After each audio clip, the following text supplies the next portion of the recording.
The following is a production of DallasCowboys.com and the Dallas Cowboys Football Club. How about them Cowboys? Yeah! Go Cowboys! This is Talkin Cowboys.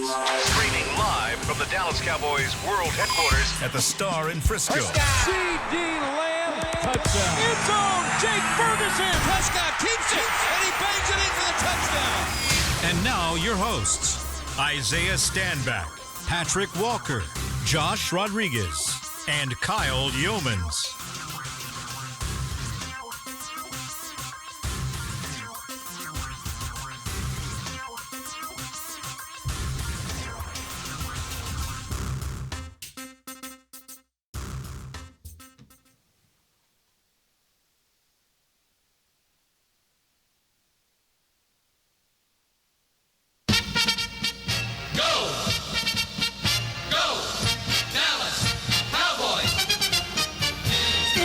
Victory Monday here on Talking Cowboys, presented by Black Rifle Coffee Company, live from the Star in Frisco, Texas, in the SWBC studios. Welcome in, everybody. We've got kind of the whole crew ready for you to rock today. Yeah. Tommy Yarrish filling in for Patrick No-C Walker. T.Y. Josh Rodriguez, Isaiah Stanback. Listening in the back, I'm Kyle Youmans. So glad you're with us. The Cowboys take down the Commanders on Christmas Day. Hope you had a phenomenal holiday. Hope you had time with your family, time with the loved ones, and had some time to watch the Cowboys beat down the Commanders for the second time this year. It's a beat. Swept. Cowboys go 5-1 in the division, right? Get swept. I mean, I guess 4-1, right and now, then they play one. They play one this week. Oh, So 5-1, baby. Yeah, maybe I am projecting. That Giants team is Pepe Le Pew. It's or as Isaiah would say, they are trash. And we'll preview that as we get later into the week. But welcome back, Tommy. It's been a minute since we've had you on the show. Yeah, it has been a while. Thomas Yarrish. Miss Thomas. Miss No C too. I love you, man. Merry Brother. Christmas. Merry Christmas. Everybody have a good Christmas so far? Yeah. It was lovely, Kyle. I say so far because I feel like people are still celebrating. Oh, heck yeah, man. Absolutely. I've got a family Christmas tonight, like with everybody kind of like separated, and with the game being right in the middle of it, we just kind of like pushed it back. So. It's still Christmas for a lot of people. Some people. Because, there's always that family member is like, well, your gift's going to be here on Monday. Yep. So if you could just wait on, you always got one Yeah. of those people. So Yeah, Christmas still happened for a lot of people. And some people had to work. Yep. Some people had to work. How was traveling? I'm not complaining. Yeah. It's always a blessing. It was good. I was happy we were back so that there could be some semblance of it. I got home at like 10 o'clock, and that was enough to still open presents. Open some presents or anything. Yeah. You guys had to work. Pre-game live. Bright Yeah. and early Christmas Day. No, yeah, we were here. You love giving away industry secrets on. What do you mean, dude? You love giving away industry I secrets. don't know what you're talking about. You guys were here, man. Man, that's like the number one no-no in media is to talk about and pull the curtain back without telling anybody. I'm not breaking any fourth walls. You guys Yeah, did you it. kind of are. You guys were here. Well, What we do you had a mean? freaking robot on the show. Yeah, we I don't know if did. you You had saw a that. robot on the show? I was very saw it. disappointed the robot did not attack Kyle. His name was Benji. I was hoping Benji could like throw some punches or something at you. Dude, Isaiah bowing up to the robot was a highlight of my year. Yeah. Like, it was like, hold on now. Hey, Benji tried to walk up on the wrong one. He know what I mean? did. He did. I don't know how many times Benji ran up on a real one before. Oh. Just saying. He grew up in Washington. He would Yeah, know. he didn't- He would know better. Yeah. Okay, That robot. Kyrie. What'd you say? Said okay, Kyrie. Oh, Kyrie was Nah. shoved You down see a that? robot. Yeah, Yeah, I saw same type of robot, almost like the same model of shoved the robot. crap that he out of that shoved. thing. I tried to get Nate to block it. I wanted Nate to block the robot. Listen, you break And they your were like, eye. "Go for it, you can do it." And Nate was like, "I'm not doing it." I was like, "Okay, that's Well, fine." Benji's only like 4'5", not even 4 foot maybe. What are you got his measurables on you? I don't know.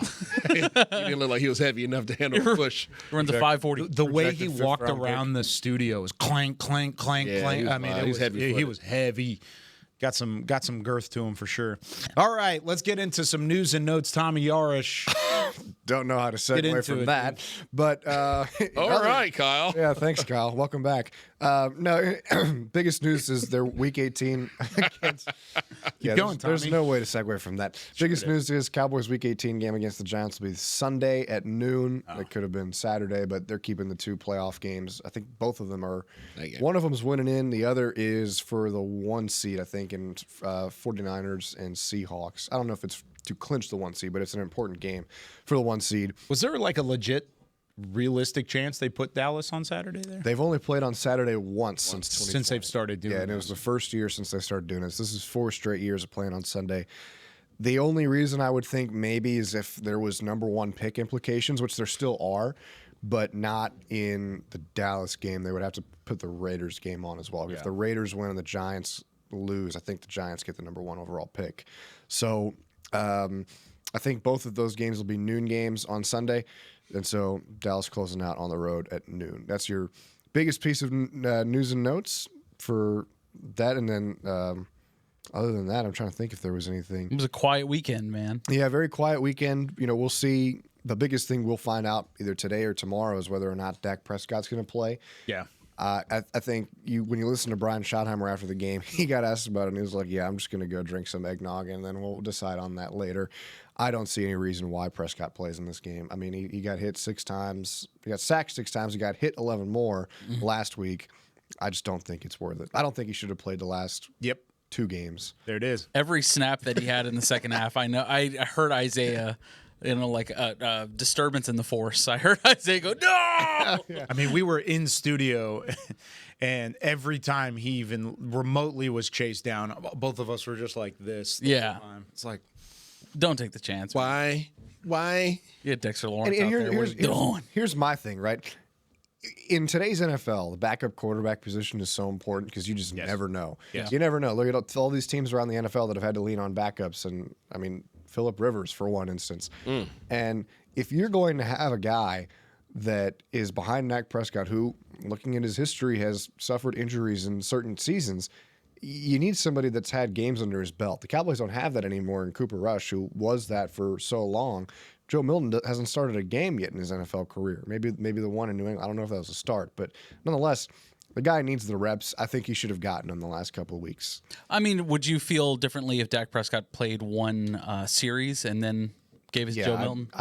I don't see why he. Like, I understand what you're saying, but so that he can start all 17 games. That from his perspective, he wants. That's. I would be fine with that. Yeah, but I think at the same time, every in-game rep that you can give Joe Milton is incredibly valuable. Absolutely. Do you play any into the factor, and we'll see how many yards he needs by the end of tonight because the Rams play tonight. But the top 2 passers in the NFL right now are Dak Prescott and Matthew Stafford. There has never been a Cowboys quarterback that has led the NFL in passing. You guys already know my answer. I don't care. Put him on the sideline. Let's win in 2026. But do you feel like there's anything that plays into that from a player standpoint with a chance to lead the league in passing for the first time, not only in his career, but in his franchise's history? Kyle, I'm going to say no. He's making $60 million. Okay, but is that the realistic answer, or is that the common sense answer? If I'm making $60 million, that's all I care about. Sit down. $60 million and no playoffs, I'll just take the 60. Thank you. Appreciate you very much. Anything? I again, as a competitor, yeah, obviously, but Sure. as looking at it from a realistic standpoint, no, I don't think so. It's not worth it. Not with this pass rush that you're going to face. I think you give him the series. Especially if it's up to him and he's making the decision for himself. I want to start all 17 games. Give him a series. What does that do for him, huh?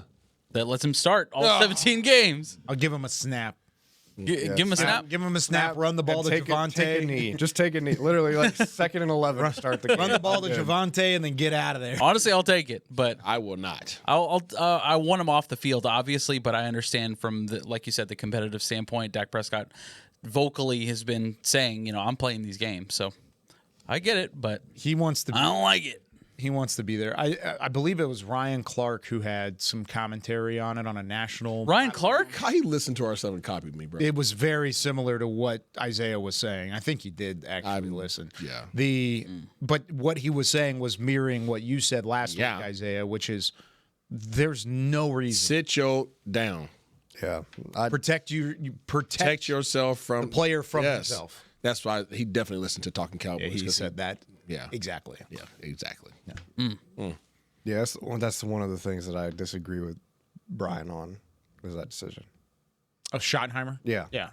Is to play Dak. Playing Dak the last 2 games, really. For what? I get playing him against the Chargers. ¿Por qué? I get playing Yeah, him against the yeah, Chargers. for sure. They were prepping the whole week. They were planning on possibly being in the playoff scenario, but that should have been the final chance. Yep. Final hoorah. And now that it hasn't been, and you've turned around and you've ended on a high note, he played well. I mean, he didn't play his best game of all time. We'll get to that in a moment. Oh, yeah. But if you he play still him, won the game. if you play him this week, how can you stand by anything that you said this previous week? Which is? Whatever Coach Schottenheimer said in regards to his justification for playing Dak and the rest of the superstars on his team. You had nothing to gain, right? So if you had nothing to gain this previous week, why would you then turn and change your mind all of a sudden in what you say 'cause is it's the fully? last game. No, screw that. Well, you have nothing to gain, but like Tommy just illustrated, you have something to gain in giving Joe Milton No, those reps. absolutely. I'm saying, like, if the reason last week wasn't good enough to sit Dak, then why would it be good enough this coming week? You know what I'm saying? Like, Yeah. situation's the same. Yeah, I see what you're saying, but it's the last game of the season. That would be my only kind There's of. no- like, that means get it nothing. doesn't change. I get One it doesn't game's mean on anything. Christmas Day. and That one means game's not. freaking absolutely. on Netflix, That's what it comes one to. game's not. It comes to the politics of sports. That's what it comes down to. The politics of sports. Let's be real. There are politics in sports, people. Yep. There's money that tells you that you have to do certain things, right? So that's what happened. You were playing on Netflix. That's the difference. Christmas Day. Christmas Day. Now, your next game is noon on Sunday. Amongst 10 other games that are going to be at noon on Sunday? I think. I just wish that they would call it what it is. 7. It's like, hey, listen, we have an obligation to play, whatever. Just call it what it is. Maybe they will. Like, Maybe the Jones family, when they're on the fan this week or they're talking to whoever, they'll Yeah, say, right. "Yeah, you Not know happening. what? We felt like we needed to do it." I just wish that people We would got be to more- compete with Stranger Things. I just wish people would be more transparent. Like, we understand the risk. There's risk every time we touch the field. All of our players, we don't want anybody to ever get hurt. But the reality is, we have obligation to the NFL fans, especially on Christmas Day, to go out there and give them their primetime players. Right, and Be done. And that's It's ridiculous that you have to sort of succumb to like the obligations of being on Netflix and everything. Anyways, The Gambler and his Cowboys now streaming on Netflix. Be sure to check it out. And America's team, the story of the Dallas Cowboys cheerleaders, also. Yes, also on Netflix. Dallas Cowboys. Somebody in the chat, I don't want to give them the attention because they're kind of troll spamming here, but he's saying quitter mentality. I've heard that thrown around in different what areas regard? in regard of wanting to sit Dak. How can you build a culture while wanting to sit Dak? And What do there's a you gain? simple answer to that. Isaiah, I'll let you take it. Yeah, what do you gain? Like, and first of all, I don't get personal. What do you gain? Dak has proven everything in his league. Correct. He's literally, except from the ring. The ring is not attainable anymore. It's not this year. It's not attainable. You can't get the ring. So if you can't get the ring, why would you subject your superstar players that are your largest assets on your team? Why would you subject them to any danger? You wouldn't. You absolutely wouldn't. If it was your kid, would you do it? Heck no. Get your butt over here and sit down. I'm like, for what? Like, for what? I don't even know how people can even justify it in their mind that it's the same thing. Cross this freeway, you can get $1 billion. I'm getting across that freeway. Hey, cross this freeway, there's $1. Yeah, no, I'm probably not going to. It's not worth it. It's not worth it. You gain nothing. yeah. If anything, you lose. You could lose everything. Right. You could absolutely. If he gets hurt now, your chance at that ring You must write it off for next year. gone in 2026. It's a gift that you walked out of this previous game without any major injuries. Yes. It is an absolute gift. It is a godsend that you walked out of that game without any injuries. Because they were coming after him. Absolutely. All day long. And not even just him. Everybody, right? Every game, every snap, you're subject to injury. Yes. You can Could happen anywhere. You Even can non-contact. Coach can say, Kyle, get in the game, and you can take your first stride and pop, tear your Achilles. Yep. That's how easy injuries can happen. Remember the Super Bowl, San Francisco, right off the sideline. Yep. He wasn't even in the game. Absolutely. So everybody can get hurt. So as an organization, management, you have assets, right? You have 53 assets over there that are your primaries. You got other guys that are on the practice squad as well. What are my most influential assets that I must protect? Dak Prescott. Dak Prescott is CD definitely at the top of the doggone totem pole. Yep. Right? CD Lamb. Okay. Then you got the Quinnen Williams. Yep. Right. You got Tyler Smith. There's just certain guys. They're all teammates. Some are more valuable than others. Cornerstone is what they like to say around here. Yeah. Right. Cornerstone pieces. Certain guys you have to protect. And if they're like, okay, coach, I will sit down, then you probably don't want them on your team. You want guys that are going to push back. You want guys that want to be out there. You want them to be competitive. You want them to say all the right things. Yes, yes, yes. Those are all culture building, influential things. But as an organization and as management, I must manage you, right, to ensure that you protect yourself from you. And if you're not going to do it, I'll do it. You're not going to do it. So I have to do it for you. Sit down. And it's been said in the past, like when Mike McCarthy was here and just with Dak Prescott overall, people have talked about like, yeah, this is a guy who works so hard that sometimes we need to like tell him to calm down a little bit. Like we need to at times rein him back in because he will go the extra mile. And I think that if we're talking about culture here, that alone tells you you're in a good place. The fact that Dak Prescott has played these last 2 games tells you you're in a good place. If he sits this game, there's no effect on the culture. treat this It's like not going to preseason change. game. Yeah. It's not going to change anything about the culture. And the whole quitting thing, what are you quitting from? They are not going to the playoffs. There is nothing to play for, quote unquote. So you're not really quitting from anything. And then I saw somebody say, well, where are you paying him $60 million? That is exactly why you sit him. That's exactly why you sit him. Because, like you said, Kyle, if you go into next year with an injured Dak Prescott, you don't have him at training camp, you don't have him until, week 5 of the season or something, forget about it. It's not going to happen. Forget about it. Forget about it. The chat is backing us up in this regard. I pretty heavily. Forget about it. And you're paying him $60 million not to finish 17 games. That's not what you paid him for. You paid him to give yourself a shot to win championships. That's what you're paying Dak Prescott for. Which is gone. It's not here in 2020. It's not happening. We'll do it in 2026 or try to in 2026. All right. When we come back, let's talk about the game a little bit. Yes. Defense showed some things in the back half of that game that I thought was interesting. Maybe even some guys playing into contract spots, which will outline some of those guys. And then the offense, of course, started hot and had a couple really impressive drives. Can they continue that momentum into 2026? We'll talk about that when we return with more Talkin Cowboys after this. Every day begins with a promise to work hard and to build a future. That's why we're here, providing the tools, expertise, and John Deere equipment you have relied on for generations to help you get the job done right. We're with you. That's our promise to you, because no matter the project or the challenge you're facing, We're with you. We're united. Cowboys fans, we've got big news. Black Rifle Energy is now available at Texas 7-Eleven stores. And for a limited time, you can score 2 cans for just $6 at participating locations. These cans pack a serious punch, 200 milligrams of caffeine, veteran-crafted flavor, and the clean energy you need to power through those long days. So the next time you roll into your neighborhood 7-Eleven here in Texas, grab that 2 for $6 Black Rifle Energy deal and fuel up the American way. Black Rifle Coffee, America's coffee. How's it going? You see that Cowboys game? Oh, I watched. Been seeing some good things. Totally. They have some talent. Yup, some great talent. And they got some fight. Hoping this is the year. Me too. Oh, I'm Cody, by the way. I'm Travis. Nice to meet you, Travis. Go Cowboys. Go Cowboys! Make a new friend based solely on their shirt choice. What would you like the power to do? Bank of America, the official bank of the Dallas Cowboys. Copyright 2025 Bank of America Corporation. At AT&T, we guarantee our network so you can talk college football with your BFF while taking Buster to the vet. Hey, yeah, I can't believe he ate the whole thing of chicken wings. And I can't believe we're staging a comeback. Touchdown! Yes! Staying connected matters. That's why in the rare event of a network outage, you'll automatically get a bill credit for a full day's service. For wireless downtime lasting 60 minutes or more caused by a single incident impacting 10 or more towers, must be connected to impacted tower at onset of outage. Restrictions and exclusions apply. See att.com/guarantee for full details.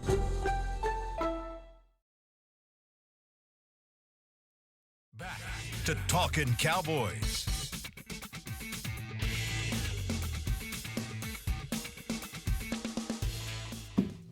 Back here on Talking Cowboys, this segment is brought to you by Invisalign, the official smile of the Dallas Cowboys. Glad to have Tommy Yarrish in studio with Josh Rodriguez, Isaiah Stanback. It is I. In the back, I'm Kyle Youmans. Cowboys win on Christmas Day, 30-23, the final score. Cowboys really controlled this football game from the jump. 13-play drive to start, ended in a touchdown. 17-play drive to start, ended in a touchdown, and then they kind of kept the Commanders at arm's length from that point forward up until the final few possessions. Dominated time of possession, 38 minutes and 44 seconds. Wasn't there a movie in Get Your Popcorn Ready last week where we may have, I don't know, bold predicted. Bold predictions. We were being bold. A Terp Saves Christmas movie. I certainly do remember this, yes. Should we do it in honor of Patrick not being I think here? we need to do it today.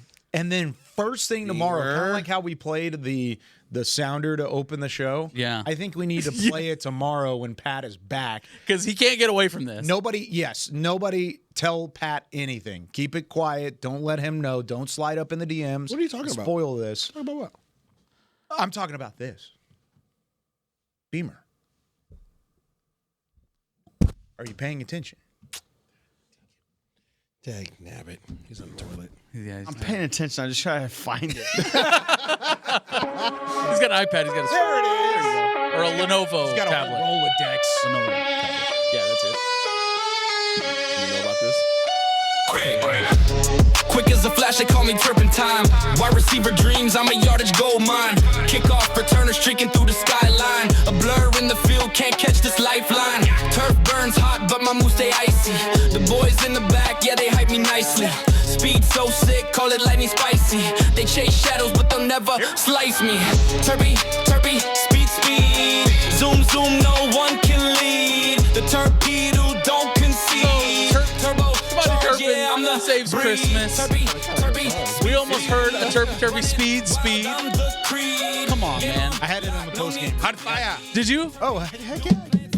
That's my boy. I will never fail to put it in the postgame read, and that's just for a love for the Talking Cowboys fan. That's right. Turbo Terp is not going to happen, Patrick. I'm sorry. The people have decided. The people have decided.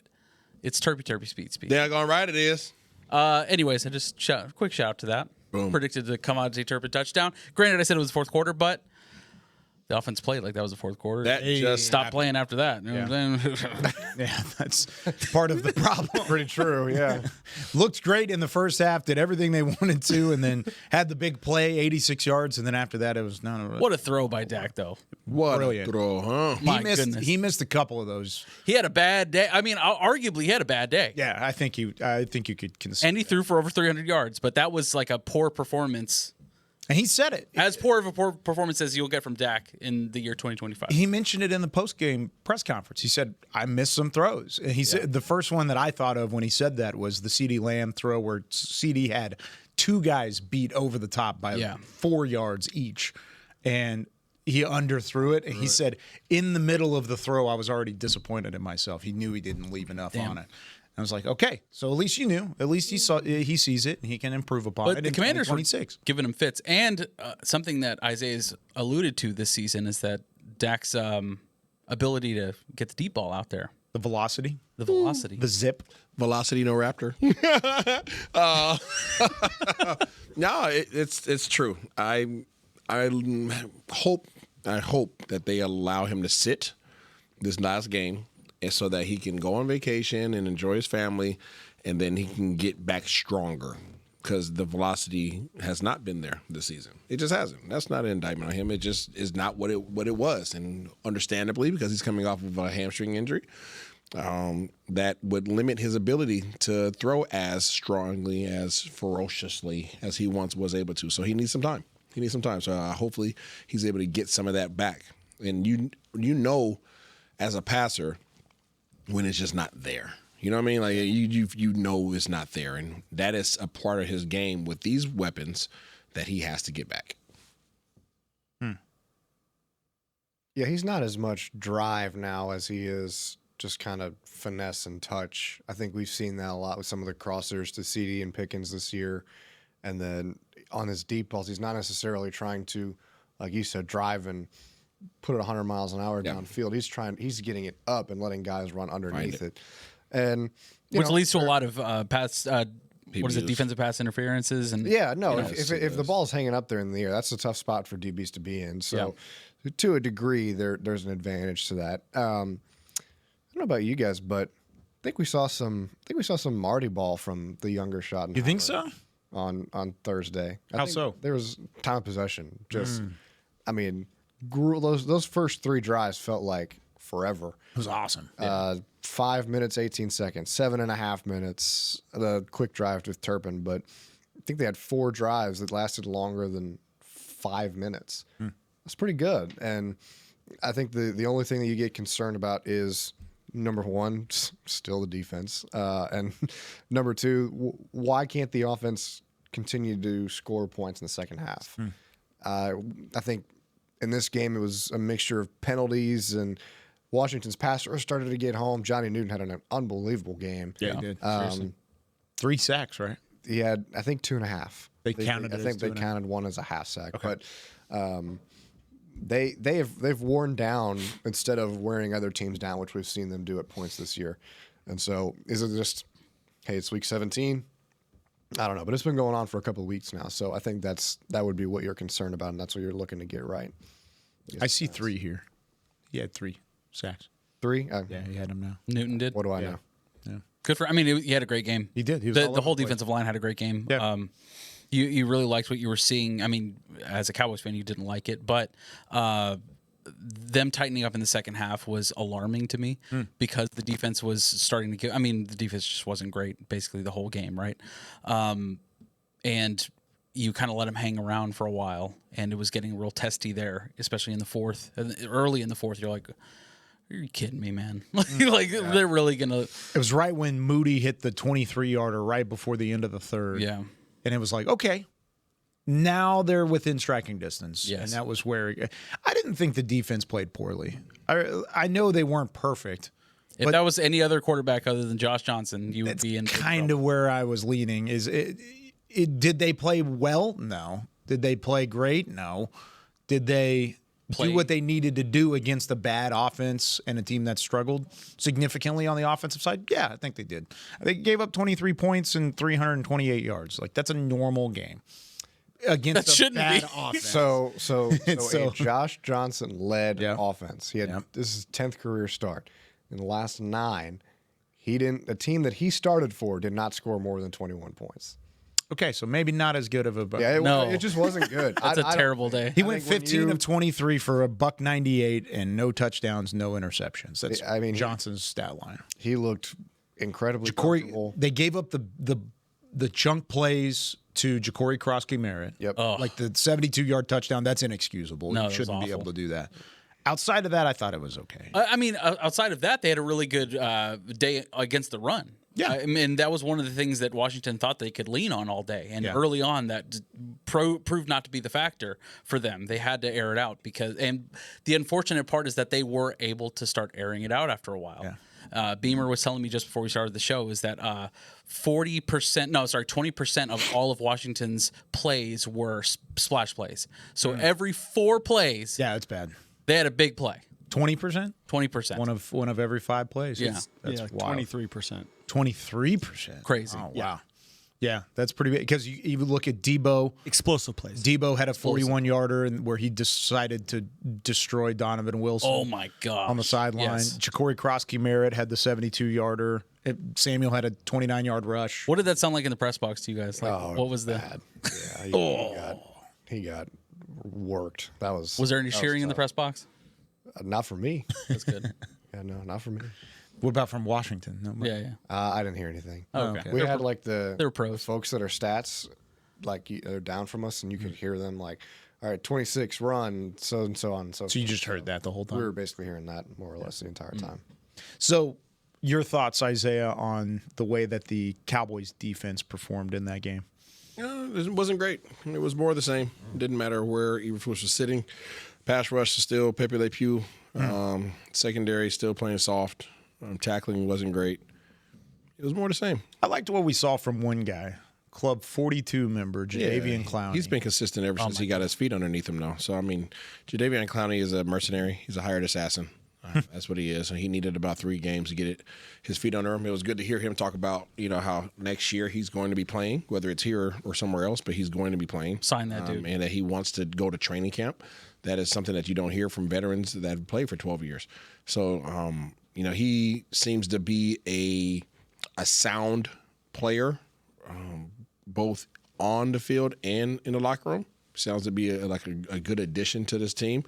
I'm not sure of his locker room presence and his effect in the meeting room. I can't speak to that, but he looks like somebody who just goes about his business. Exactly that. I was literally just about to say that. He's a guy that handles his business the right way. Yeah. And he's out there making plays. I mean, you're talking about a guy that almost ran down Deebo Samuel and made a sack, 1 or 2 plays later. Yeah. Just a phenomenal player in the fact that you're getting him at such a value. Granted, he has a bigger paycheck than most, but I mean, like the value that you're getting not only from his presence, but like you're saying, like his leadership by performing, not necessarily by being vocal. Yep. Please sign him. That's a guy that you want on your squad. I really believe in Clowney. Yeah. I mean, as a veteran presence in that locker room, as somebody, he stepped into the role that Dante Fowler Jr. was expected to have. Yeah, he has. And he has not been good enough this year. I think Fowler has 3 sacks. Clowney's already at 5.5, and that's without a training camp. That's without an offseason. That's coming off the street and not playing in every game. And he's already been significantly better, nearly 2 times as productive as Dante Fowler Jr. And that doesn't even count what he's done from a leadership standpoint and from a veteran presence in the locker room. Yeah, but Dante Fowler Jr. also is a product of the scheme that he's in. He's one of those guys. He's not a plug-and-play guy in any scheme. There are certain defensive ends that we've talked about from other teams that you could put them into any system and they're going to be highly successful. Clowney is another one of those body types that you could put him into any system as a defensive end, regardless of what scheme you're playing, and he's going to be successful. Some defensive ends need to be placed in specific schemes in order to have a higher success rate. That's just a reality. And that's what I believe that Dante Fowler Jr. is. I don't think that he's not good. I just think that he needed a Dan Quinn-ish type system. And under Dan Quinn, what did he have? 15 sacks, whatever, 13, something like that last year? And you expect it because of the numbers, and this is when analytics don't always match up. People have to take it with a grain of salt because systems and schemes matter. Systems and schemes matter, offensively and defensively. Players can be amazing players in certain schemes and systems and then go to a completely different one and turn ghost. And people be like, oh, that person's just not what they used to be. That's not true. That's not true. It's just that that person doesn't necessarily their skill sets don't thrive in this setting. Let me ask you this though: what about this scheme can be successful? What is it that needs to be successful? This scheme is a stop the run and bend but don't break type defense in the secondary. Yep, that's what this defense is. And in order to do that, you have to have safeties that can cover. You have to have corners that can cover in our zone cover corners, because there's different styles of corners out there. There's some corners that can do both. Some are specialists in man-to-man. Some are zone guys, right, where they just understand space, understand their body in space, and understand the responsibilities of other guys around them. And then defensively, on the front seven, they have to be able to come up and tackle. That's what he wants. That's what he wants. And he doesn't have the personnel keeping everything to in front do of it. him. This is not the personnel to do it. I said this early in training camp. I said this is Dan Quinn's personnel that he's working with. That's the reality. You did not have the time nor the equity to turn over the defensive roster the way in which Eberflus wanted to. So what did you do? You said, okay, let's give him what we can give him. Right, let's make a trade at the defensive line position. He needs an interior defensive lineman. Yeah. They did a good job of that, right? They got 2 guys in. Quentin Williams was obviously a late addition, but Kenny Clark early on, that was huge, right? And then obviously the linebackers, they tried.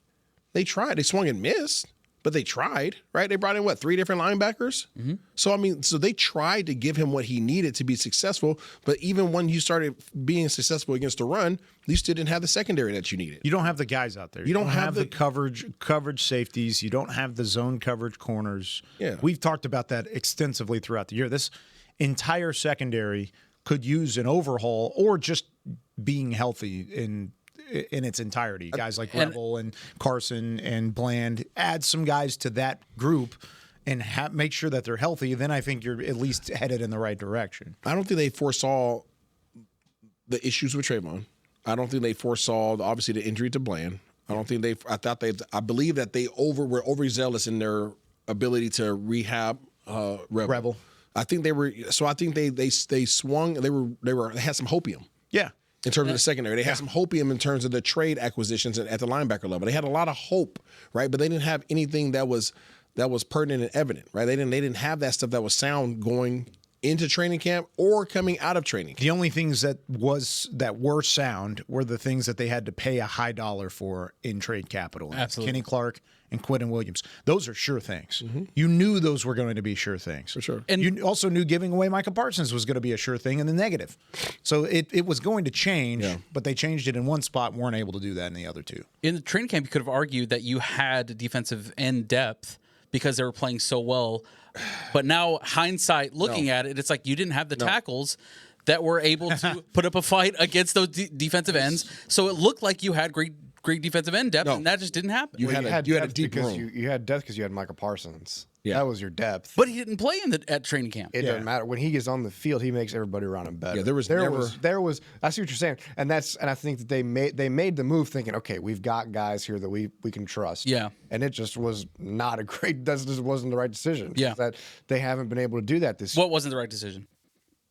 Thinking that they had enough in the pass rush department. Thank you. And they did not. They haven't had it all year. I mean, when your team leaders in sacks are a guy that you picked up the day training camp started, James Houston, and the guy that you picked up with 7 games left. Yeah, that's just Jadavian Clowney. That's not good at all. That's not. You just can't have that. So I mean, but understand this. And again, I believe that they acquired Matt Eberflus with the understanding that they have to give him a 2-year runway. Whether they stick to that or not, we'll see.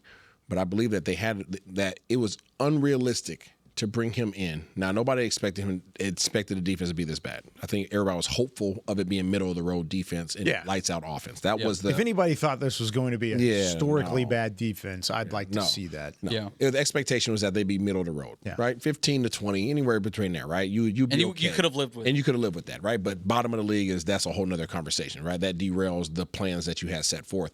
But they tried to give him what he needed, right? You could tell that he communicated clearly, this is what I need in order to be successful, and they tried to give him that. But the reality is there's only so much, and you've heard Jerry say this through training camp, right? Double J said it many times. There's only so many pieces of the cake, man. There's only so many pieces of the pie that can go around. So when you start paying high dollar for certain individuals, I can't have a solid team. And he made this evidently clear in training camp. And that doesn't mean that you have to like it, but he was very clear. If I'm paying high dollar at all these different positions, there's not enough to go around. I can't build a team, right? I can have exceptional areas, but I can't have a solid team. And that is just the reality. That is pure analytics, as is economics, unless you are one team in your division. They figured it out, right? But again, you saw Dallas be more aggressive this year than they have ever been in terms of acquisitions. Yep. And the hope is that they continue that. The hope is that they continue that, right? But you have to, when you start talking about these coordinators, you have to give them what they need. I don't believe that Eberflus had what he needed in order to be fully successful within his scheme, but you just didn't expect it to be that bad. Mm-hmm. At the same time, though, I think there have been points in this year, and I know we got to get to our break, but when I look on the field on Thursday and I see Donovan Wilson playing single high. Yeah, it's stupid. What are we doing? Yeah, stupid. And that was a play that was one of the explosive plays where Debo catches it. Wilson is like 5 yards behind him, and I'm like, what is going on here? So there have been some disadvantageous situations. I think there's blame to go all around. Oh, of course. But I do agree that the biggest swing and misses, I think, and what's hurt him the most is that linebacker spot. Mm-hmm. And they tried to fix it in the middle of the year with Logan Wilson. It just hasn't worked. No, for sure. I don't think he's got the same juice that he did from a couple of years ago. We've seen a couple of times where he just gets straight up beat. But and he didn't have any snaps this last game. But also, again, speaking to the safety position, as we get ready to go ahead break, personnel, that's not the personnel he likes.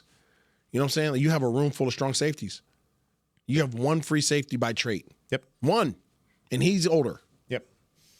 Right? Malik Hooker's your one free safety. Everybody else is strong safeties. Yep. Everybody else is strong safeties. Why? Because Dan Quinn's system had linebackers as safeties. Mm-hmm. Right? Heat-seeking missiles that play near the line of scrimmage. Yeah, that's what I'm saying. Heat-seeking missiles that play labeled as safeties, play linebacker. Put them in the box. We got to go to break. When we come back, we've got some Smelly stickers, believe it or not, after a game that the Cowboys did win, but we are still frustrated to a certain extent. When we come back with more after this.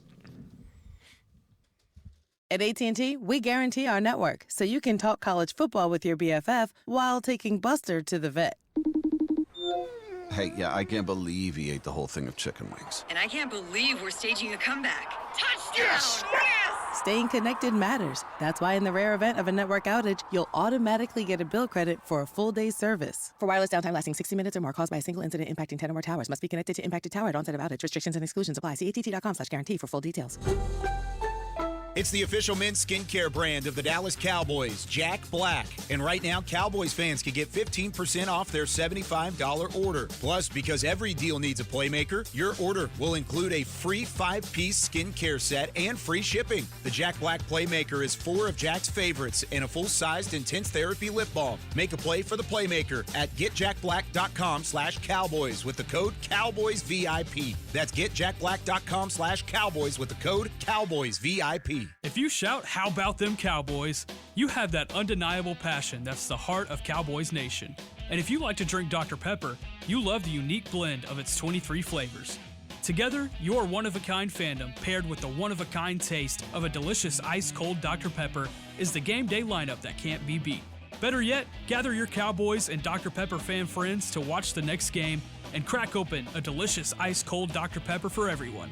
The wins will be even tastier. It's a pepper thing. Cowboys fans, we've got big news. Black Rifle Energy is now available at Texas 7-Eleven stores. And for a limited time, you can score 2 cans for just $6 at participating locations. These cans pack a serious punch, 200 milligrams of caffeine, veteran-crafted flavor, and the clean energy you need to power through those long days. So the next time you roll into your neighborhood 7-Eleven here in Texas, grab that 2 for $6 Black Rifle Energy deal and fuel up the American way. Black Rifle Coffee, America's coffee.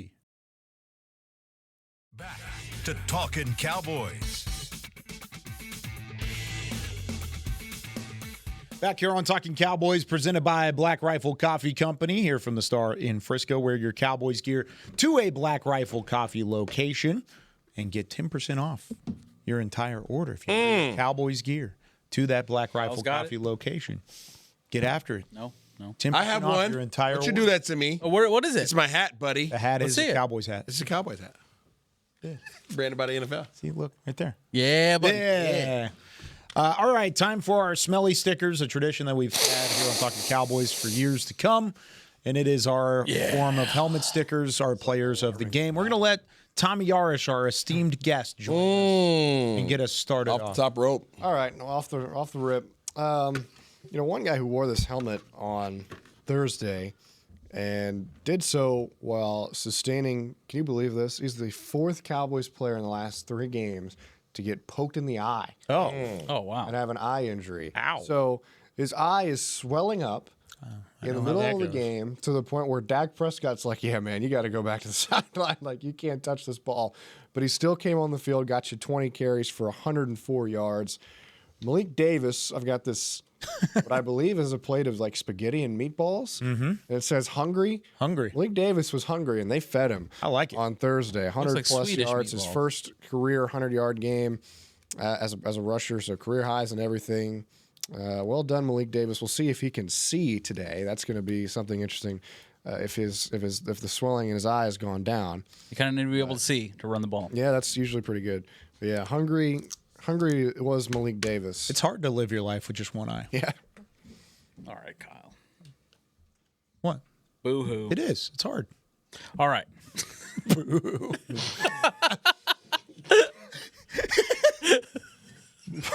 Boo-hoo's nuts. Kyle over here boo-hooing all over the place. Boo-hoo. All right. Guys, they say you can That's funny. What is it? What's the saying? I just forgot it now. Have your cake and eat it too. Something like that. Okay. But I'm talking about a certain player who missed training camp. He missed training camp. Yeah, what did. the heck, dude? You can't come in here and start leading the team in sacks. You can't start doing that. You can't have a sack in December. What are you doing, dude? What are you doing? Well, he had his cake and he ate it too. I'm giving a little cupcake, strawberry on it. It's very nice. To Jadeveon Clowney. Because that dude didn't have a training camp. He took a few games to kind of figure himself out, but he certainly figured it out, and he is deserving of a Smelly sticker on this day, the Lord's Day, December 29th. All right. Good job. I'm going to play it safe because the other one might have got me fired. Uh-oh. So let's go with this safer bet, Beamer. Don't need no principal office today. All right, this right here. This right here, you know what this is? The milkshake. No, it's not. Oh, soda? No. Oh. This is 300 milligram Black Rifle coffee. Ooh. Yeah, that's right. Hey, iced Black Rifle. Iced mocha. You know who had this in the game? A Rich Mocha? Yep. Rich Mocha. Much like yourself? You know, something like it. Chirpy Speed. Hey. Had his 300 milligrams and went ham over the top. Post. Dak got it on the money, and the boy took off. He gone. You ever had a 300 milligram? I have. Oh, it's really good. It's life It's changing. real good when it's Black Rifle coffee. Doggone right. All right. Him all jacked up on Black Rifle. You know what I mean? Yeah. That'd be fun. All right, last one. Just like Kevontae Turpin, there was a guy post-game that got to share a little bit of steak. Little tomahawk action from Netflix. A little T-bone action? The one thing that I will say, and Isaiah broke this down on the post-game, I'm not giving this steak to Dak Prescott because he had an incredible game, because he's even said it and we said it. I think he missed a couple throws, but he did what he needed to do. I will give him the steak, though, because if you go back and you rewatch that moment where Kevontae Turpin takes a bite out of the tomahawk and then passes it to Dak, Dak deliberately had to switch the sides of the steak in order to not eat the same portion that Kevontae Turpin took a bite of. And then he hands it to Mike Irvin, and Mike Irvin just like ripped right into it. Wow! Yeah. So what germs? I'm gonna give it to Dak Prescott for getting the job done on a day where Cowboys didn't play their best game, but he did have the awareness to turn the steak. And so he gets another steak from us here on Talkin Cowboys. I am an immune system. He survived the COVID years, so. D. Cooks went off yesterday. Yeah. Did really? Yeah, he had a great game. Oh, yeah. Very nice. Good for him. But yeah, so that's it. Talking Cowboys. I have for him. Should we give B. Cooks a Smelly sticker while we're at it? Throw it on there. B. Cooks, do we have like a cook in the kitchen? Like, you got anybody over here? Oh, man. Shout out to Cowboys players only. All right, that does it for us here on Talking Cowboys. Hope you had fun with us today. We will be back tomorrow, and we will be back on Wednesday as we get things wrapped up here in the 2025 calendar year. And then we go back to a regular scheduled one show a week. Boo. Tuesdays at 10 a.m. You know who will be stoked? Who's that? Jack Burton, because he said, catch you on the next one. This show sucks. Oh, wow. He's going to watch it. He's watching, but you'll funny. be happy to know we're going back to one show. So funny. I love it. Oh, brother, this guy stinks! That's all of us. That's for you, That's Jack. all about, it sums us up. Thanks for watching. We'll see you guys tomorrow with more Talking Cowboys. This has been a production of DallasCowboys.com and the Dallas Cowboys Football Club. How about this, Cowboys? Yeah!